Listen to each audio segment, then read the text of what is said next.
बोल बम आप सभी का स्वागत करते हैं, अभिनंदन करते हैं अपने इस कार्यक्रम में जिसका नाम है गंगा बोले बम बम, पावर्ड बाय शुद्ध प्लस।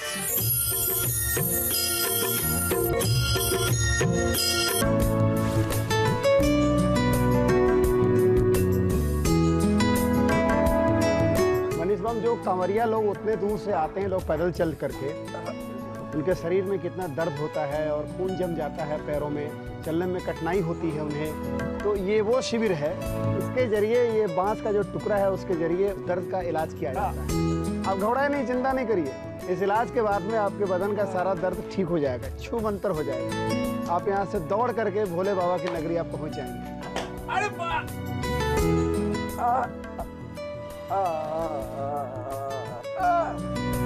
चिंता नहीं, घबराने वाली कोई बात नहीं, कुछ नहीं होगा।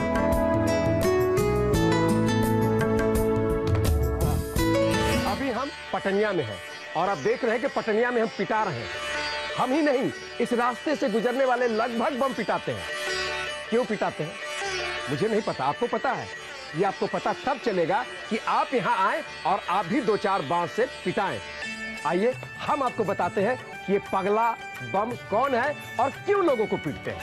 कहते हैं बाबा भोलेनाथ में जिसकी भक्ति जग जाती है उन्हें दुनिया से कोई मतलब नहीं होता, वे बाबा भोले में ही लीन हो जाते हैं। कलकतिया धर्मशाला के पास शिविर लगाकर बाबा के भक्तों की सेवा करने वाला पगला बम इसी बात का उदाहरण है।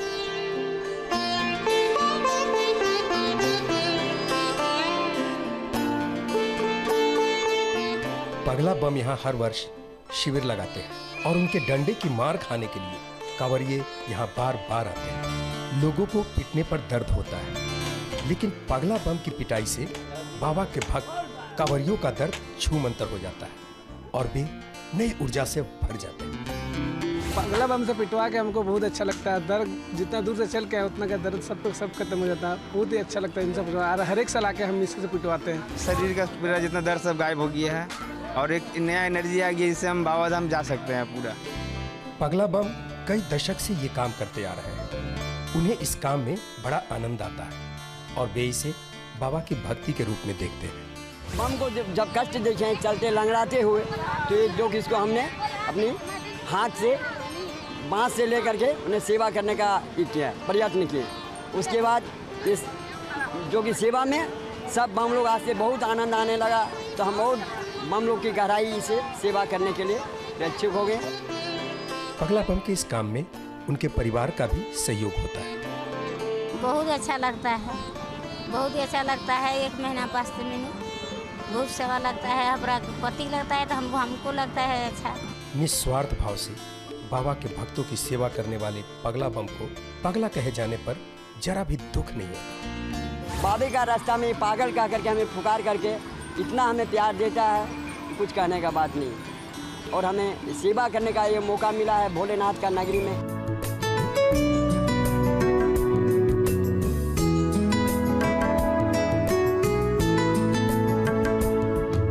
दीपक बम, बोल बम, मजा आ गया। बांस से पिटाने के बाद ऐसा लग रहा है कि एकदम देह हल्का हो गया। उससे पहले लग रहा था कि इतना दूर से आए हैं और जाना है, मतलब चलना मुश्किल हो रहा था। भारी भारी खून आपका जाम हो गया होगा आपके पैर का। अब ऐसा लग रहा है कि उड़ के बाबा के दरबार में पहुंच जाएंगे। लेकिन दीपक बम, एक बात पूछना चाहता हूं। क्या? हमको समझ में नहीं आ रहा है, ये जो बम है पगला बम कई सालों से निस्वार्थ बिना किसी पैसा कोई मदद लिए हुए लोगों की सेवा कर रहे हैं, मदद कर रहे हैं। क्या आज के जमाने में, अभी के समय में ऐसे लोग होते हैं? बिल्कुल होते हैं। जो भी बम आज से 10 साल 15 साल 20 साल पहले से आ रहे हैं, उनके मन में कहीं ना कहीं से ये बात जरूर रहती होगी कि मैं जाऊंगा तो मैं पटनिया जरूर रुकूंगा थोड़ी देर के लिए, और मैं जा करके जामताड़ा वाले पगला बम से जरूर मैं भेंट करूंगा और उनसे मैं वो बाबा का आशीर्वाद जरूर मैं लूँगा। पिटाई जो है, उनकी सेवा हम लोग भोले बाबा के आशीर्वाद के रूप में लेते हैं, उनके प्रसाद के रूप में लेते हैं। सही कहा आपने, आपके साथ आकर बहुत कुछ जानने और सीखने को मिला। अभी तक धार्मिक आस्था से हम लोग जुड़े हुए थे, पर यहाँ आने पर ये पता चला धर्म के साथ साथ अध्यात्म भी है, बहुत कुछ सीखने और पढ़ने को। तो दीपक बम, हम लोग अपनी यात्रा को आगे बढ़ाते हैं। बोल बढ़ा जाए आगे। हाँ चलिए। इसके बाद हम कहाँ जाएंगे बम? इसके बाद मिलेगा, ये आपका बिहार की सीमा समाप्त होगी यहाँ से थोड़ी दूर आगे जाने के बाद, और फिर झारखंड की सीमा शुरू होगी। तो दीपक बम, हम लोग अपनी यात्रा को आगे बढ़ाते हैं और बढ़ते हैं झारखंड की ओर। बोल बम, बोलो बम, बोल बम। बोलो बम।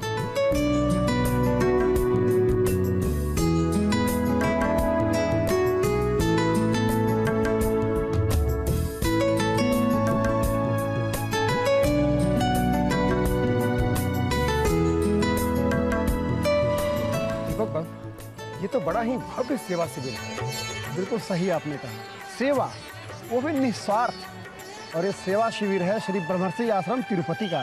बम, इस सेवा शिविर में देश के जगह जगह से लोग आते हैं अपनी सेवा देने के लिए। और सिर्फ देश के ही नहीं, भारत के बाहर के देशों के भी लोग आते हैं अपनी सेवा प्रदान करने के लिए। तो हम आइए, हम लोग देखते हैं अंदर। चलिए बम, बोल बम, बोलो बम।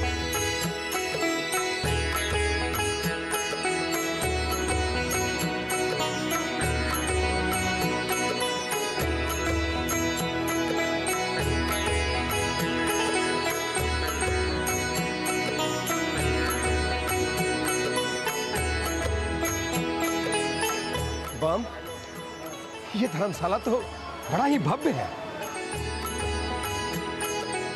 ये शिविर लगा हुआ है ब्रह्मर्षि आश्रम है तिरुपति का। और बम, आप देख लीजिए कि हम इसको भी कहेंगे निस्वार्थ सेवा।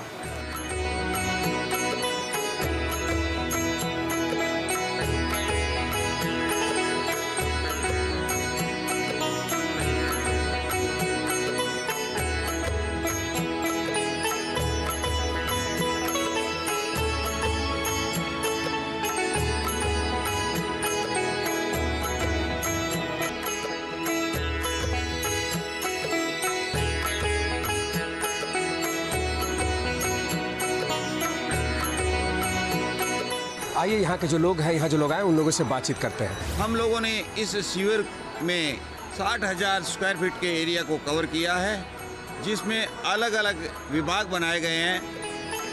मुख्य भाग जहाँ कांवड़ी आके विश्राम कर सकते हैं, रात्रि को या दिन में सोना चाहें तो वो वहाँ पे सो भी सकते हैं। इस शिविर में लगभग 10 से 20 हज़ार कांवड़िये का विश्राम स्थल बनता है, सुबह से लेकर शाम तक। उनको अलग अलग सेवा दे रहे हैं, चिकित्सा की सेवा मिल रहा है, मालिश की सेवा मिल रहा है। शिविर में यहाँ उनके आजकल मोबाइल सब लोग रखते हैं, चार्जिंग का व्यवस्था उनको मिल रहा है, ठंडा पानी गर्म पानी सब मिल रहा है, शौचालय का निःशुल्क व्यवस्था मिल रहा है, सुलभ शौचालय दिया हुआ है, चाय पानी खाना नाश्ता सभी व्यवस्था उनको हम देते हैं। यहाँ सब कुछ व्यवस्था शांत है, अच्छा लगता है, बैठने का शरबत का सब व्यवस्था सुलभ है। यहाँ पर प्रसाद भोजन किए और यहाँ पर दवा मालिश कराए। अच्छा, मालिश कराए। हाँ, और हर शिविरों से यहाँ पर हम देखे कि बहुत अच्छा शिविर है यह। यहाँ पे शिविर के अंदर हमको इतना आराम लगा कि हमारी पूरी थकानी खत्म हो।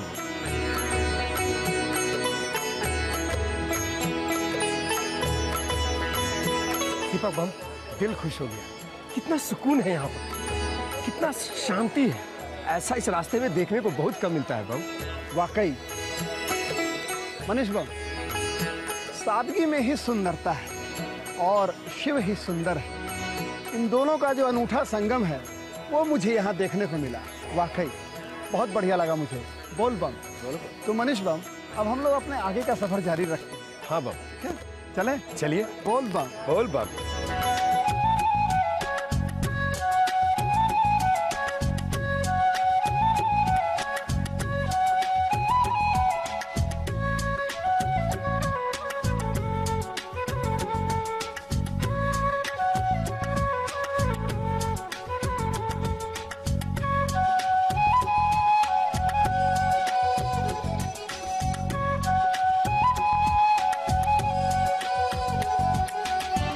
सुल्तानगंज से देवघर तक 108 किलोमीटर की लंबी यात्रा के लिए पूरी तैयारी की जाती है। कांवरियों को कोई परेशानी न हो, इसके लिए सरकार, निजी संस्थाएं और स्थानीय लोग मदद के लिए तैयार रहते हैं। कांवरिया पथ पर मिट्टी डालकर उसे पैदल चलने लायक बनाया जाता है। सड़क के दोनों किनारे दुकानें सजी रहती हैं, जिसमें कांवरियों को ध्यान में रखकर उनके लिए खाने पीने और अन्य सामान मौजूद होता है।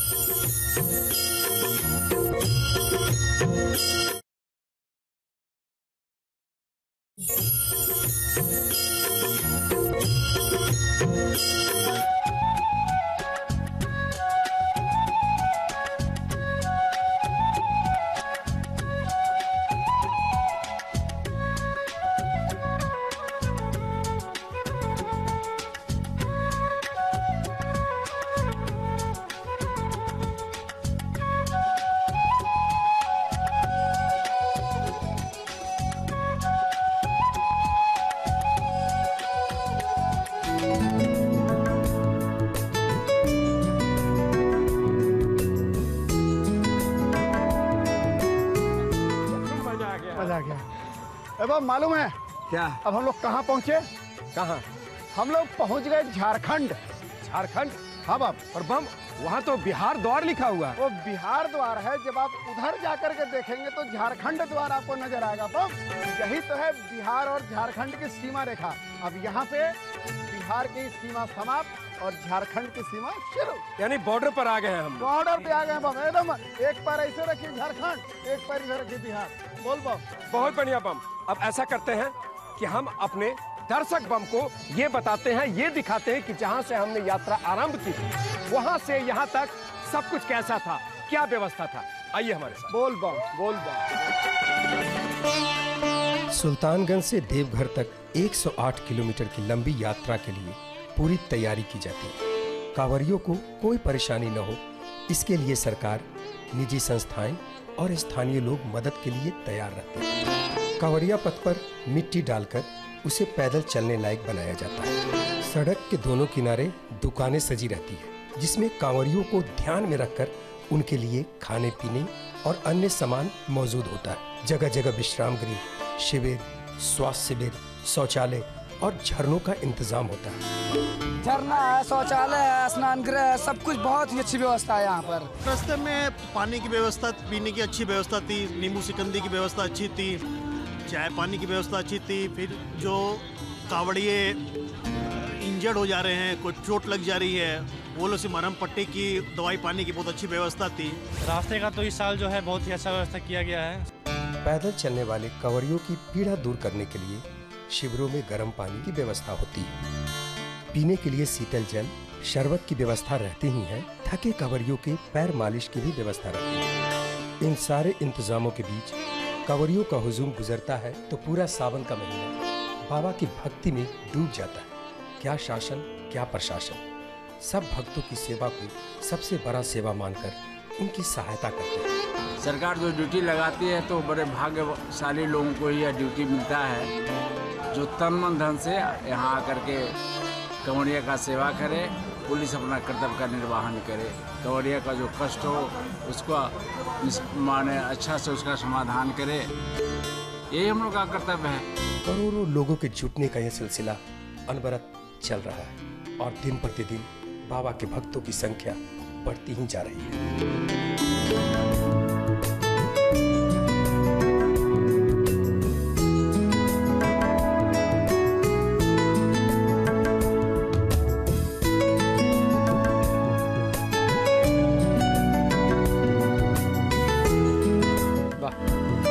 मुझे तो लगा था इस रास्ते में शौच करने के लिए सड़कों पर जाना पड़ेगा, खेत में जाना पड़ेगा, ऐसा सुना था। लेकिन पूरे यात्रा में हमने देखा कि अच्छे अच्छे शौचालय ये सरकार के द्वारा भी है और स्वयंसेवी संस्था अपने तन मन धन से इस रास्ते में लगे। आइए।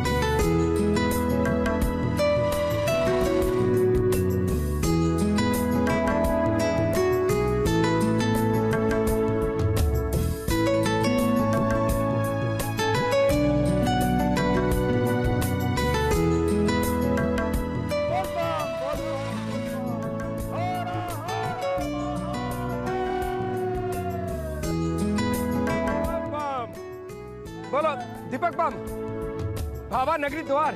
हाँ बम, झारखंड, भोलेनाथ की नगरी, देवघर। बम यहीं से देवघर शुरू हो जाता है बम, और हम इस बाबा की नगरी में अपने भाई का स्वागत करते हैं। धन्यवाद बम। बोल बम। दर्शक बम, हम आपका स्वागत करते हैं बाबा का नगरी देवघर में। बोल बम। चला जाए बम। चलिए बम। आइए आपको लेकर चलते हैं बाबा के द्वार में। बोलो बम, बोलो बम, बोलो बम।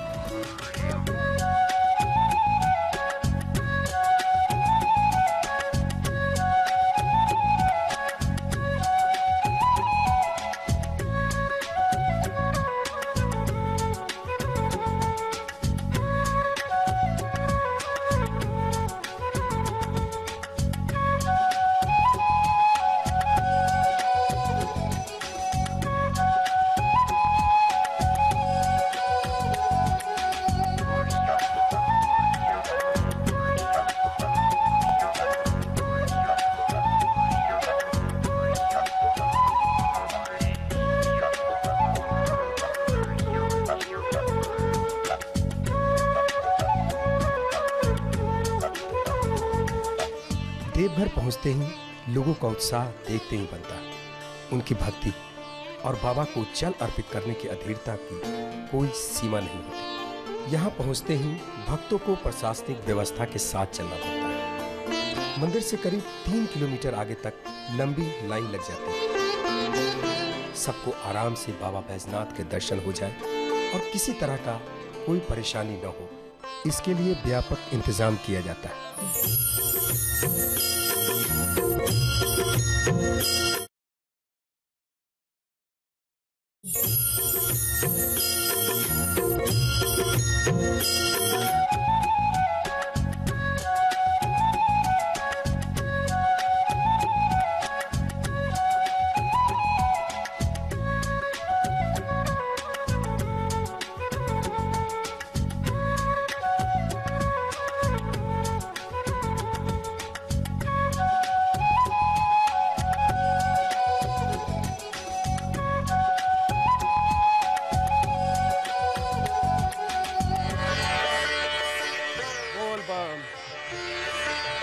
अरे दीपक बम, आप यहाँ बैठे हुए हैं और कितना दूर जाना है? हम लोग कहाँ आ गए?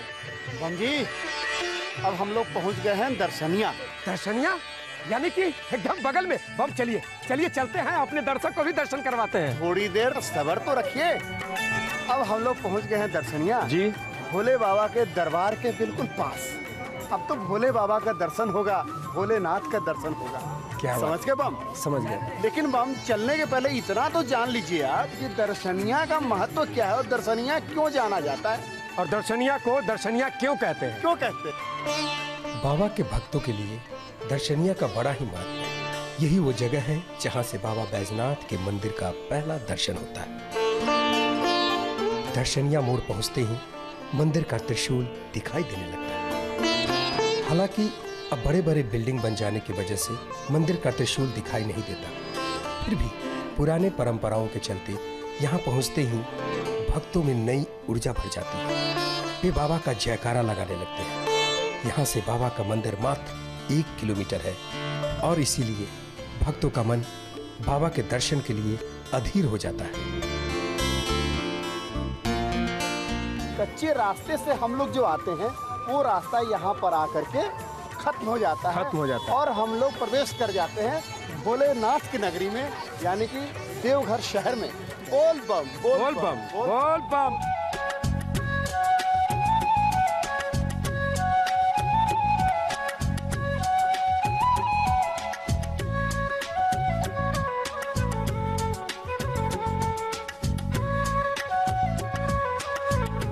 देवघर पहुंचते ही लोगों का उत्साह देखते ही बनता है।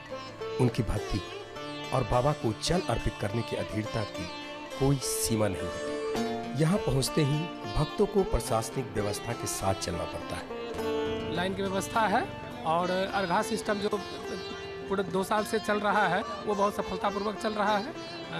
शिवगंगा में भी दुर्घटना के लिए नाव की व्यवस्था है और 2 सीढ़ी से आगे जाने की मनाही है। प्रशासन उस पर मुस्तैद है, हर जगह पुलिस की व्यवस्था है। मंदिर से करीब 3 किलोमीटर आगे तक लंबी लाइन लग जाती है। सबको आराम से बाबा बैजनाथ के दर्शन हो जाए और किसी तरह का कोई परेशानी न हो, इसके लिए व्यापक इंतजाम किया जाता है।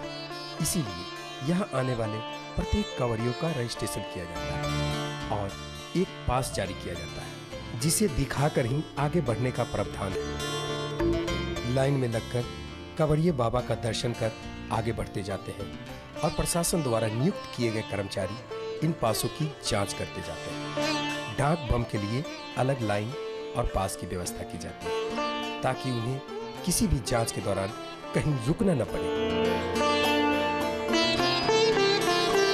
बोल बम गंगा बोले बम बम पावर्ड बाय सुध प्लस की ये यात्रा आज हम यहाँ विराम देते हैं। अगले एपिसोड में हम फिर मिलेंगे। बोल बम।